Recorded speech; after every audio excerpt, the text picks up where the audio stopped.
तो हमने द्विघात समीकरण पहला डी पढ़ लिया। चलिए अब सबसे इंपॉर्टेंट टॉपिक जो एग्जामिनेशन में ऑब्जेक्टिव और सब्जेक्टिव दोनों बनता है, जिसे हम बोलते हैं द्विघात। चलिए यहाँ पे अगला पॉइंट है, अब हम तीन विधि मैंने कल बताया था कि क्वेश्चन को द्विघात समीकरण को तीन विधि से हल करते हैं। वैसे और भी विधि होते हैं हल करने के, तीन ही नहीं होते, और भी बहुत सारे तरीके, लेकिन कम से कम तीन विधि जो मेनली एग्जामिनेशन में पूछे जाते हैं। तो उसमें से पहला विधि बताया था हम, पहला विधि, तो पहला विधि आज हम डिस्कस करेंगे। पहला विधि का गुणनखंड विधि।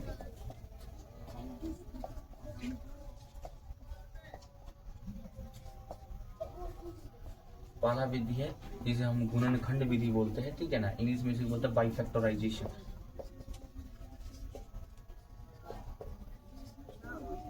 ओके, चलिए इसका एक क्वेश्चन लेते हैं। इसमें दो क्वेश्चन हम करके दिखाएंगे आपको इसके, ठीक, दो क्वेश्चन करके दिखाएंगे, एक रूट और एक विदाउट रूट, जो एग्जामिनेशन में आता है।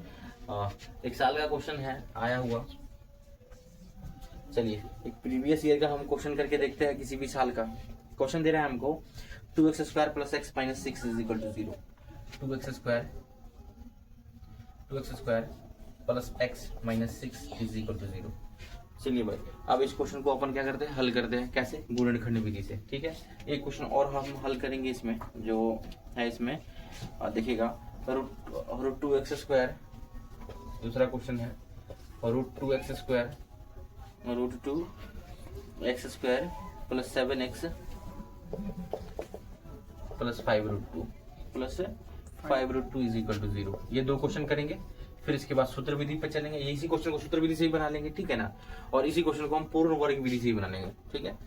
चलिए तो शुरुआत करते हैं। सबसे पहला काम क्या करेंगे, गुणनखंड विधि करने। गुणनखंड करने के लिए प्रोसेस समझिएगा, ठीक है। सबसे पहले हम क्या फर्स्ट टर्म और लास्ट टर्म को गुना करेंगे। तो भाई 6 दूनी 12, प्लस है माइनस है, -12 गुना करने पे कितना है, -12। अब इस बीच वाले टर्म को कितना दिख रहा है आपको, 1 दिख रहा है, नहीं कुछ है तो 1 है, यानी इसके पीछे 1 छुपा हुआ है। तो यानी ऐसा, यानी हमको दो संख्या ऐसे लेने पड़ते हैं जिसको गुना करने पे हमको -12 पुर जाए और जोड़ने घटाने पे कितना पुर जाए, 1 पुर जाए। बताइए तो इस 12 को कैसे तोड़ेंगे। माइनस छोड़ दीजिए, माइनस अगर भूल भी जाता है कोई दिक्कत नहीं, बात की बात है, ठीक है। सबसे पहले देखिए 12, ऐसा दो संख्या बताइए कि गुना करने पे इसको 12 आ जाए। तो 12 को अगर हम चेक करेंगे यहाँ पे, यहाँ देखिएगा, यहाँ 12 किस किस के गुना करने पे आ रहा है, पहले वो चेक करते हैं। तो 12 किस किस के गुना करने पे आ रहा है, 6 और 2 के गुना करने पे आ रहा है। 12 और किस किस के गुना करने पे आ रहा है, 4 और 3 के गुना करने पे आ रहा है। 12 और किस किस के गुना करने पे, तो 12 और 1 के गुना करने पे आ रहा है। 12 और किसके गुना करने पे आ रहा है भाई, किसी गुना करने पे आ रहा है, आप तो नहीं आएगा। अच्छा नहीं आएगा, छोड़ दो, ठीक है। तो ये 3 पॉसिबिलिटी है। अब 3 पॉसिबिलिटी में देखिए कि जोड़ने घटाने पे 1 आता है कि नहीं। 6 और 2 को जोड़ेंगे कितना आएगा, 6 और 2 जोड़ेंगे 8 आएगा, गलत चीज, हमको 1 आना चाहिए। 6 में से 2 घटाएंगे 4, तो ये तो संभव नहीं है। 4 में 3 जोड़ेंगे 7, नहीं। 4 में से 3 घटाएंगे 1, ये संभव हो सकता है, ठीक है। ये वाला पॉसिबिलिटी दिख रही है। इस पे चलेंगे 12 और 1 13, नहीं है। 12 में से 1 गया 11, संभव नहीं है, यानी हम इसमें ये वाला टर्म लेंगे। चलिए ठीक है, तो इसको लिखते हैं 2x का 2x², ठीक है। आप लोग इतना समझ गए होंगे, मैं इसको मिटा देता हूँ। यानी हमको 4 और 3 लेना है, ओके। हमको इसमें इसका फैक्टर क्या पड़ेगा, 4 और 3 के टर्म में टूटेगा, ठीक है। तो हम क्या लिखेंगे, एक 4x लिखेंगे और एक 3x लिखेंगे, ठीक है, और -6 का -6 जो जैसा है। देखिए ये वाला ऐसा था, यहीं पे है, ये वाला टर्म हमने यहीं पे लिखा है। अब इसके बीच में हमको साइन डालना है, तो देखिएगा यहाँ प्लस में है। और कभी भी संख्या प्लस में कब आती है, जब बड़ी संख्या में, यानी बड़ी संख्या के पहले प्लस होती है और छोटी संख्या के पहले माइनस होती है। इसलिए बड़ी संख्या इसमें 4 है, 4 के पहले हम प्लस देंगे और 3 के पहले माइनस देंगे। ये बात समझिएगा फिर से कि कभी भी आंसर में माइनस कब आता है ना, या माइनस कब बचता है, जब हम, चाहे सिंपल समझिए कि जब बड़े संख्या के पहले जो चिन्ह होता है वही आंसर में चिन्ह लगता है। बड़े संख्या के पहले प्लस होगा तो आंसर में प्लस है, बड़े संख्या के पहले माइनस होगा तो आंसर में माइनस होगा। तो यहाँ लेकिन देख रहे यहाँ प्लस था, इसलिए यहाँ भी प्लस होगा। चलिए अब इन दोनों में से लेंगे कॉमन। कॉमन का मतलब भाग, यानी इन दोनों में संख्या चेक कीजिए ये दोनों किस से कट रहे हैं। तो एक तो 2 से कट रहा है और दूसरा देखिए दोनों x से भी कट रहा है, तो इसलिए हमने 2x कॉमन ले लिया, ठीक है। जब 2x से भाग करेंगे तो 2 से 2 कट जाएगा, 2x स्क्वायर है, स्क्वायर को हम x गुने x लिख सकते हैं। बटे में कितना हमने 2x कॉमन लिया है, तो 2 × x, ये 2 से 2 कट गया, x कट गया, कितना बचेगा x, इसलिए डायरेक्ट x लिखेंगे। अब 4x में से फिर कॉमन लेंगे, 4x कॉमन का मतलब भाग लेंगे, फिर 4x में से 2x, चलिए x कट गया, 2 दूनी 4, कितना बचेगा 2। समझ में आएगी नहीं? चलिए अगला, अब इन दोनों से कॉमन लेंगे। याद रखिएगा जो यहाँ साइन दिख जाए वो ले लीजिए पहले, यहाँ माइनस दिख रहा है तो माइनस ले लिया हमने। इन दोनों में क्या कॉमन दिख रहा है भाई, दोनों किस संख्या से कट रहे हैं, 3 से कट रहे हैं, आपको दिख रहा होगा, 3 हमने कॉमन ले लिया। तो जैसे 3 कॉमन, इसके पास x बचेगा और इसके पास बचेगा कितना, माइनस कॉमन लिया तो साइन चेंज हो जाएगा, माइनस तो क्या हो जाएगा, ये प्लस हो जाएगा, और 3 दूनी 6, ठीक है। तो ये यहाँ तक हो गया। उसके बाद दूसरा हमने क्या किया कि ये देखिएगा, ये वाला चीज और ये जो कॉमन फैक्टर होता है दोनों सेम होना, हमेशा सेम ही आता है। अगर ये दोनों सेम नहीं है, इसका मतलब आपका बनाया हुआ फैक्टर क्या है, ये टूटा हुआ फैक्टर जो आपने तोड़ा है फैक्टर, वो गलत तोड़ा है। तो ये और ये वैल्यू सेम आना चाहिए तभी। उसके बाद हम फिर क्या करते हैं, इन दोनों में से कॉमन लेते हैं। इन दोनों में क्या कॉमन दिख रहा है आपको, x+2 दोनों में दिखा है, तो x+2 कॉमन लिया हमने, ले लिया x+2 कॉमन लिया। तो जैसे x+2 इसमें से लेंगे तो इसके बाद बचेगा 2x और इसके बाद बचेगा -3, है ना। बनाने क्रम में ऐसे भी है, कभी आपको भूल जाए तो डायरेक्ट कुछ दिमाग नहीं करना, इन दोनों में से एक लिख लीजिएगा और इसको मिला के लिख लीजिएगा, यहाँ 2x -3, इन दोनों में से एक लिख लीजिएगा, एक लिख लिया ऐसे। लेकिन एक्चुअल फॉर्म इसका होता है कि दोनों में से कॉमन लेते हैं हम। कॉमन क्या दिख रहा है हमको, x+2 हमने ले लिया, इसके पास बचेगा, अगर इतना में इतना से भाग करेंगे हम तो ये कट गया, 2x बचा, फिर इतना में इतना से भाग किए तो ये से भाग किया तो ये कट गया, 3 बचा, 3, ठीक है। चलिए अब दोनों के टर्म में देखिएगा कि दोनों के इक्वल हमको 0 दे रहा है, यहाँ पे इसके इक्वल 0 दे रहा है, ठीक है। तो वैसे हम बनाने के क्रम में आपको बता देते हैं कि प्रोसेस क्या होता है कि सीधे x+2 बराबर भी 0 कर दीजिए और 2x -3 बराबर भी क्या कर दीजिए, दोनों के बराबर 0। क्यों करेंगे दोनों के बराबर 0, तो मान के चलिए ये दोनों इसके गुना में ये है या इसके गुना में ये भी बोल सकते हो आप, ठीक है। तो मान के चलिए इसको टर्म लेके चलते हैं, इसको लेके चलते हैं हम लोग। जैसे इसको लेंगे तो ये गुना में तो इधर भाग में आएगा, ठीक है। तो 0 के बटा में आएगा, इसका मतलब क्या हो जाएगा 0, तो सिर्फ इतना इक्वल टू 0 बच जाएगा। अगर हम इसके गुना में लेते हैं तो इधर गुना में इधर भाग में आएगा, 0 हो जाएगा, तो इतना बराबर डायरेक्ट 0 लिख देंगे, ठीक है। चलिए उसके बाद तो मैंने लीनियर इक्वेशन है, मैंने पढ़ाया भी आपको, इधर प्लस में 2 उधर माइनस में 2 जाएगा, ठीक है। तो एक आंसर इसका ये आया, इधर प्लस में है, माइनस में उधर गया प्लस में, इधर गुना में, इधर आ गया भाग में। तो इसके दो प्रॉब्लम, इसके 2 इशू थे जो हमने कवर कर दिए। इसी को बोलते हैं गुणनखंड विधि, है ना, फैक्टराइजेशन मेथड, ठीक है। This is factorisation method. चलिए अब इसी क्वेश्चन, अब एक क्वेश्चन और दिख रहा है, ऐसे क्वेश्चन में आते हैं, ये सब 2 नंबर के क्वेश्चन बता रहा हूँ मैं, ठीक है। चलिए इसे यही है क्या है हमारा गुणनखंड विधि, ठीक है। चलिए अब यही क्वेश्चन चेक कीजिएगा हमको।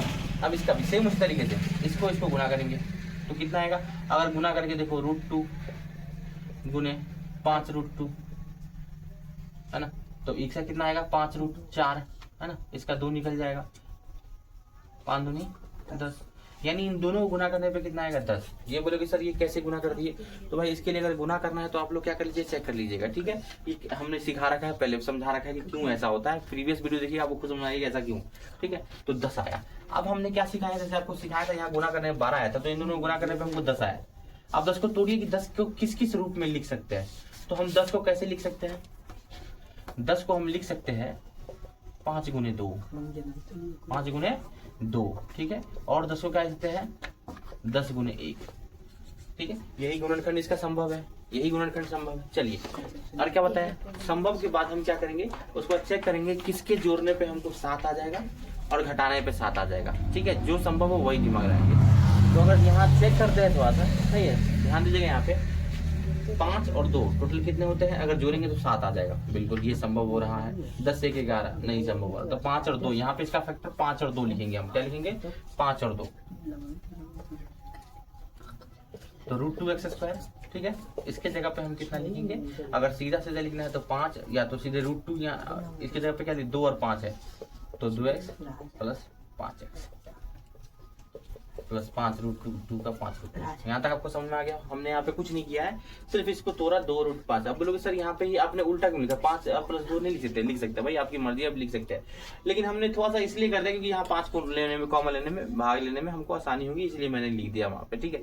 अब वैसे भी कीजिएगा तो भी कोई दिक्कत वाली बात नहीं है। चलिए आते हैं, अब इन दोनों में कॉमन लेंगे। एक तो हमको दिख रहा है क्या, x कॉमन दिख रहा है, ठीक है।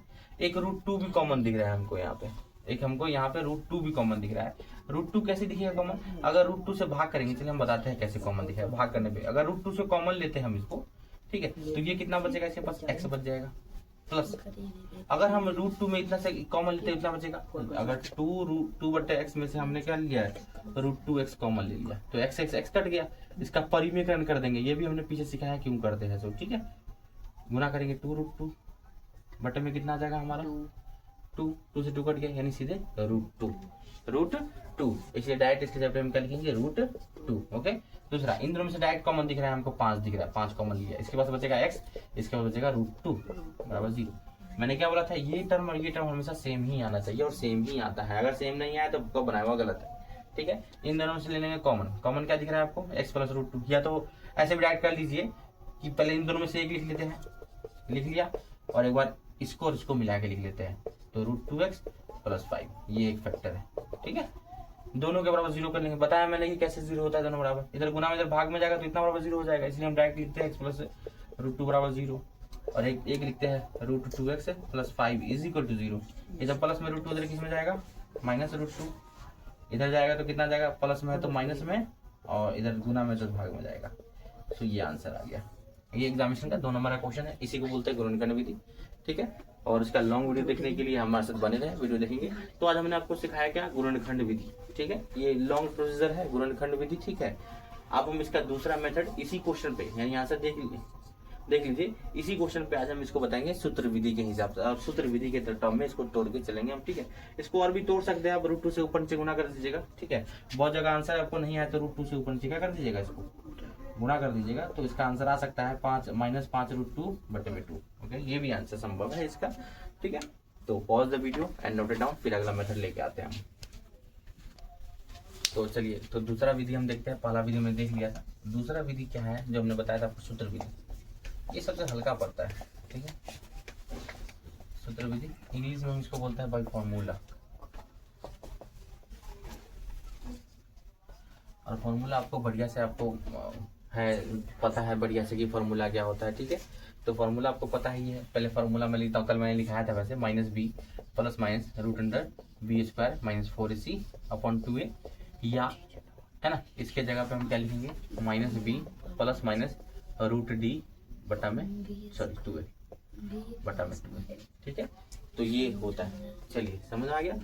चलिए क्वेश्चन लेते हैं इसी बात पे, समझिएगा। बहुत इंटरेस्टिंग क्वेश्चन एक ले लेते हैं। अच्छा, उसी क्वेश्चन को ले लेते हैं या दूसरा क्वेश्चन लेके हम देख लेते हैं।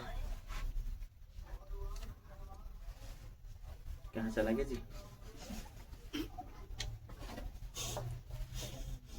चलिए हो गया। ये क्वेश्चन हम लोग लेते हैं। ये क्वेश्चन समझिएगा, 2x square minus x plus 1/8। Question है हमारा 2x square minus x plus 1/8 is equal to 0। ऐसे भी क्वेश्चन है, क्वेश्चन तो वही है, ठीक है। लेकिन मैंने ये क्वेश्चन इसलिए छाटा है ताकि क्या हो, बटा में दे कभी तो आप डरिए मत, ठीक है। ऐसे क्वेश्चन सबसे पहले हम एलसीएम लेंगे। क्या लेंगे, लघुत्तम लेते हैं। तो भाई इसका लघुत्तम लेंगे तो कितना आएगा, 8, ओके। इससे करेंगे तो कितना आएगा, सबके बटा में 1 छुपा होता है, 1 से भाग करेंगे, 8 मतलब कटा 8 दूनी 16 एक्स स्क्वायर, ठीक है। माइनस 1 से कटेगा तो सीधे 8x, ओके। 8 से 8 कट गया 1 इज इक्वल टू 0। तो हमारा इक्वेशन क्या बन जाएगा, 16 एक्स स्क्वायर है ना माइनस 8x प्लस 1। देखिए इधर भाग में था 8, उधर गुना में गया 0, खत्म। तो ये हमारा उसका इजीली वैल्यू आ गया। हमको समीकरण क्या हो गया, हल्का हो गया। अब इस समीकरण को क्या कर सकते हैं हम, इजीली डील कर सकते हैं, हल कर सकते हैं, जिससे हमारा क्या हो जाएगा, आंसर आ जाएगा, ठीक है। तो ऐसा क्वेश्चन भी जैसे डरिएगा नहीं, चाहे गुणनखंड से पूछे या किसी पूछे, तो पहले उसको क्या कर दीजिएगा, एलसीएम लेके उसको क्या करिए, शॉर्ट कर लीजिए, छोटा कर लीजिए, ठीक है, तब बनाइए उस क्वेश्चन को। चलिए, तो अब इस क्वेश्चन को बनाते हैं सूत्र विधि से। सूत्र विधि से बनाने के लिए सबसे पहले अपने क्या करना पड़ेगा, ABC निकालते हैं। तो मैंने आपको पहले ही पढ़ा रखा है, जो एक्स स्क्वायर के पीछे होता है उसे A बोलते हैं, जो x के पीछे होता है उसे B बोलते हैं। तो b का मान क्या होगा, -8, क्योंकि माइनस लेके चलेंगे, याद रखिएगा। और c का मान कितना होगा, 1। यहाँ पे आपने समझा ABC आ गया। दूसरा काम हमारा क्या रहेगा, d निकालिए। d इसलिए पहले निकालिए क्योंकि अगर d निकालते हैं तो यहाँ इसके जगह पे डायरेक्ट वैल्यू पुट कर सकते हैं, पहला चीज ये है।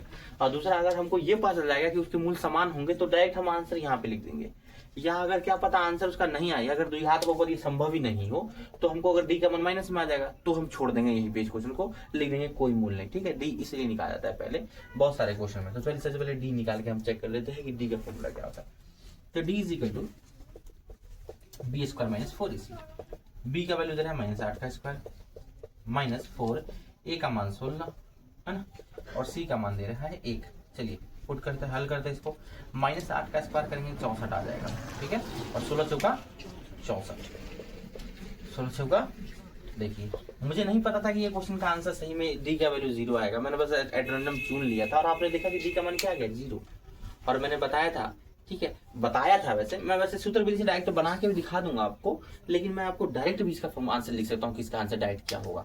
इसका जो आंसर होगा डायरेक्ट कितना होगा, मैंने लिखाया था कभी भी अगर डी का वैल्यू 0 आ जाए, डी का मान कितना आ जाए 0 आ जाए, तो डी का मान जब 0 हो जाएगा तो उसका आंसर जो होगा ना, उसका जो शून्यक हो जाएगा, उसका जो आंसर होगा डायरेक्ट कितना होगा -b/2a, -b/2a माइनस b/2a। दो आंसर इसके ये ले लेंगे हम। तो -b का मान कितना है भाई, b का मान चेक करो 1 है ना, अपॉन 2a, अपॉन कहाँ चला गया जी 2a, a का मान कितना है -1/4 -1/, दिस इज आंसर। ठीक है, आप लोग इसको चेक कर सकते हैं, ये इजीली हमारा आंसर यहाँ पे आ जाएगा, यहाँ पे डायरेक्ट। ठीक है, इसका एक ये आंसर होगा। सबसे पहले वीडियो को थोड़ा सा पॉज करो। ठीक है, एक क्या कर रहे हैं, चलिए तो देखिएगा यहाँ पे, तो आपने चेक कर पहले से कर रखा है कि क्या है क्वेश्चन। तो डी का मैंने 0 के मैंने डायरेक्ट आंसर लिख दिया, इसका -1/4 -1/4, इसका डायरेक्ट आपको आंसर चला आया। ठीक है, ऐसे भी डायरेक्ट लिख सकते हैं, लेकिन चलिए आप इसको सूत्र विधि से हम इसको हल करके पूरा एक्चुअली दिखाए थे कि सही में उतना आंसर आएगा कि नहीं। तो सूत्र लगाते हैं। तो सूत्र क्या होता है, यहाँ देखिएगा सूत्र क्या होता है, -b plus minus √b² -4ac upon 2a। Okay, एक बार हम प्लस में लेंगे, एक बार माइनस में लेंगे, पता है ना। तो -b का मान कितना दे रहा है माइनस, और b का मान यहाँ दे रहा है 1, b का मान यहाँ क्या दे रहा है -1, b का मान यहाँ -1 दे रहा है। चेक कीजिएगा, माइनस या तो आप इसमें का b रख लीजिए, या तो आप यहाँ का -b रख लीजिए, दोनों बात आंसर हमारा तभी भी सेम आएगा। ठीक है, तो हमने -8 रखा यहाँ पे। ठीक है, सॉरी -1 रख लीजिए यहाँ पे, -1। Okay, plus minus √b² -4ac, यही तो था। या तो आप यहाँ निकाल सकते हैं, नहीं तो हम निकाल रखे, अब 0 रख लीजिए, अपन 2a, a का मान कितना है हमको 2 रख दिया। ठीक है, तो इसका आंसर है कितना, माइनस क्या हो जाएगा +1, और 0 तो गया बटे में 2 दूनी 4, यानी हमको इसका आंसर है क्या गया 4। अच्छा, यहाँ प्लस में करेंगे माइनस में करेंगे तो भी आंसर हमारा क्या आएगा 1/4, 1/4 आ गया। तो आपने जैसे देखा कि डायरेक्ट आंसर भी निकालेंगे तो हमारा यहाँ पे अच्छा सॉरी यहाँ पे, तो अच्छा यहाँ थोड़ा ना आंसर थोड़ा सा दोनों का डिफरेंस हो गया, यहाँ मैंने कुछ गलतियां कर दी है शायद, है ना। अच्छा यहाँ देखिएगा -b दे रहा था ना यहाँ पे, तो हमने यहाँ b का मान सिर्फ क्या रखा है, यहाँ पे 1 ही रखा है, जबकि b का मान कितना -1 होगा, यहाँ छूट गया था गलती से मेरे, सॉरी। ठीक है, तो यह भी हो जाएगा कितना, माइनस क्या +1 हो जाएगा अपन 4 माइनस +1 आ गया, दोनों सेम आ गया। वो मेरे से गलती हो गई थी, माइनस यहाँ पे -1 था, क्या बोलते हैं b की वैल्यू, लेकिन मैंने सिर्फ क्या ली थी 1 ली थी, इसके कारण ये गलती था, बाकी आप दोनों का सेम आ गया। देखिए इसी को बोलते हैं हम सूत्र विधि, सबसे हल्का विधि है, कभी भी दिमाग अगर लगाना नहीं पड़े, परीक्षा में अगर बोलता है डायरेक्ट सूत्र विधि से हल कीजिए तो बनाइए, नहीं तो आपको डायरेक्ट कोई विधि नहीं बोलता है तो आप डायरेक्ट गुणनखंड विधि से उसको क्या कर दीजिए। चलिए तीसरा मेथड डिस्कस करते हैं, आज का हमारा लास्ट क्वेश्चन रहेगा, तो ये थर्ड मेथड शुरुआत करते हैं। ठीक है ना, जिसे हम पूर्ण वर्ग की विधि बोलते हैं, इंग्लिश में इसी को बोलते हैं हम कंप्लीटिंग स्क्वायर मेथड।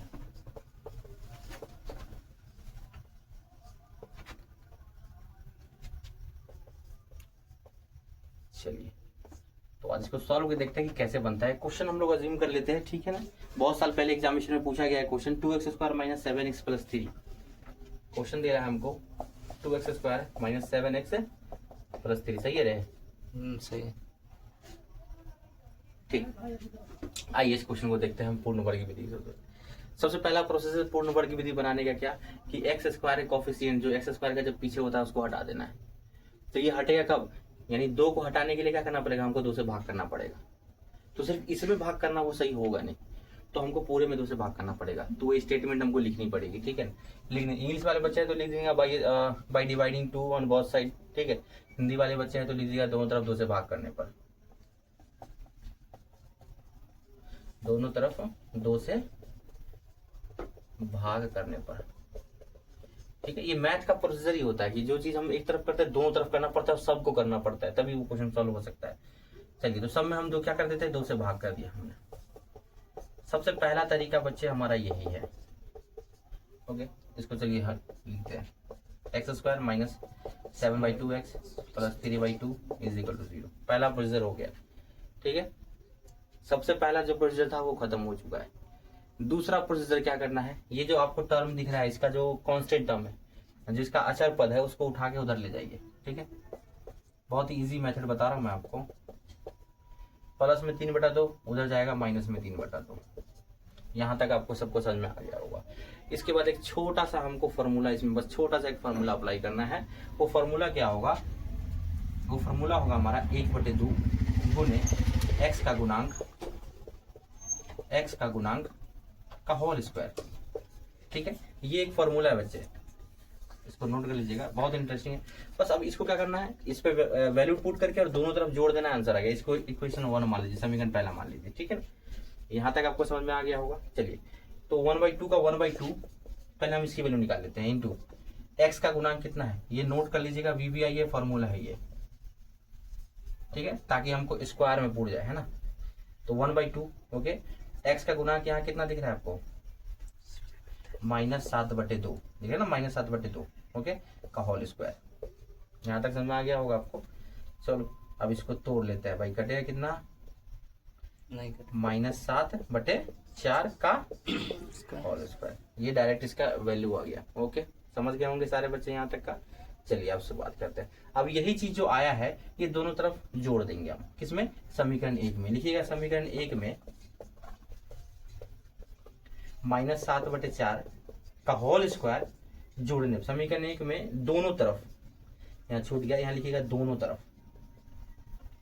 तरफ यानी इधर भी और उधर भी, दोनों जोड़ेंगे तो दोनों तरफ जोड़ेंगे, एक तरफ तो नहीं कर सकते हम, इसलिए दोनों तरफ जोड़ेंगे, दोनों तरफ -7/4 का होल स्क्वायर जोड़ने पर। ओके, चलिए तो इस समीकरण में हम क्या करते हैं, दोनों को जोड़ देते हैं।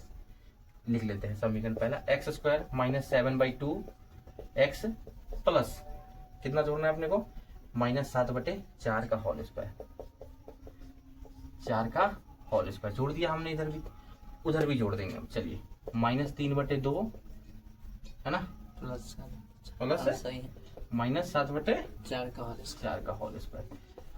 समझ गए? आप चेक कीजिए बेटा, ये अब डायरेक्ट फॉर्मूला बन गया। आपको अब दिमाग नहीं लगाना, सीधे लिखना है x -7/4 का होल स्क्वायर। ओके, यहाँ तक समझ में आए। चलिए इसको हल करते हैं, इसको हल कर लेते, इसको हल करना पड़ेगा। प्लस 7/49/16 भाई, जोड़ घटाओ तो आपको आता ही होगा। चलो हल करते चलते जाएंगे। आंसर हमारा आ चुका है, अब ज्यादा प्रोसीजर बचा नहीं है। एलसीएम लेंगे दोनों का, 16 आएगा लघुत्तम, 2/16 तो 8×3 24 सही है, प्लस 49। ओके, चलिए आगे देखते हैं। x -7/4 का whole square is equal to कितना आ जाएगा भाई, 25 ही आएगा, 25/16।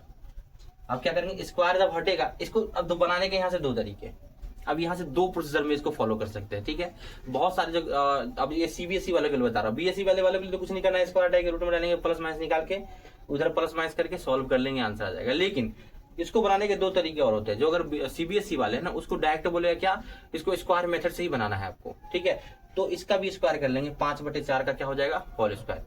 इधर ये प्लस में आ जाएगा, इधर किस में आ जाएगा, माइनस में। तो वो भी करके देख लेते हैं। चलिए वही करके दिखा देता हूँ आपको डायरेक्ट, दोनों विधि एक ही है। ठीक है ना, तो यहाँ क्या कर लेंगे अपन, इसके आगे लिख देता हूँ मैं। ठीक है, यहाँ देखिएगा x -7/4 का होल स्क्वायर। ओके, इसको हम क्या लिख सकते हैं भाई, 5/4 का होल स्क्वायर लिख सकते हैं। इधर प्लस में था, इधर माइनस में आ जाएगा, 5/4 का होल स्क्वायर बराबर 0। अब ये फॉर्मूला बैठ गया, a + b × a - b, यानी a + b, तो a का मान कितना है, x -7/4 का होल स्क्वायर प्लस b का मान कितना, 5/4 का होल स्क्वायर। तो अरे गड़बड़ा गया जी, x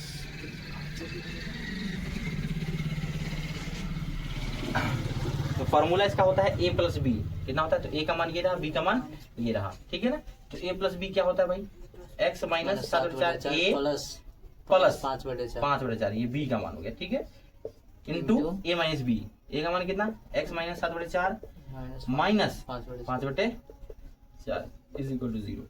तो भाई सिंपल सा है, दोनों के बराबर 0 कर लो, हल कर लो, आंसर यहीं से आ जाएगा। ठीक है, एलसीएम ले लेते हैं हम लोग यहाँ पे, या आपको करना चाहते हो आप लोग सॉल्व कर सकते हैं, वरना पूरे का एलसीएम ले लीजिए। ठीक है ना, और दोनों के बराबर 0 कर लेंगे, x -7/4 प्लस 5/4 बराबर 0, और दूसरा बन जाएगा x -7/4 माइनस 5/4 बराबर 0। हम लघुत्तम उत्तम करने आता ही आपको, 4 लघुत्तम लिया तो 4x प्लस -7 और भाई क्या होगा? इतना झंझट नहीं जाने देते से, ठीक है प्लस।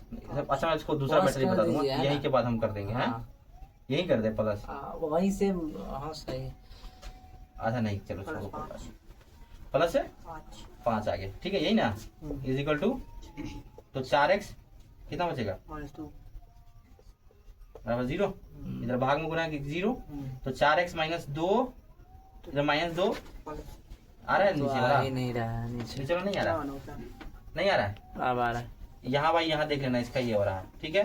तो बचेगा कितना, 4x माइनस 2 बराबर 0 का नहीं, माइनस में 2 इधर प्लस में गया तो 4x बराबर 2, और इधर गुना में इधर भाग में जाएगा तो x बराबर 2/4, 1/2, तो x का मान हमको आ गया 1/2। दूसरा मान निकालने के लिए जो हमने किया है आपको वही करना पड़ेगा, ठीक है। इतना ज्यादा तो हम बताएंगे नहीं, आप लोग खर्च कर लीजिएगा। चलिए इसका एक और मेथड है जो इससे भी थोड़ा सा हल्का है, लेकिन वो भी वैसी जाएगा, तो पहले हम वो ही बता देते हैं आपको, ठीक है।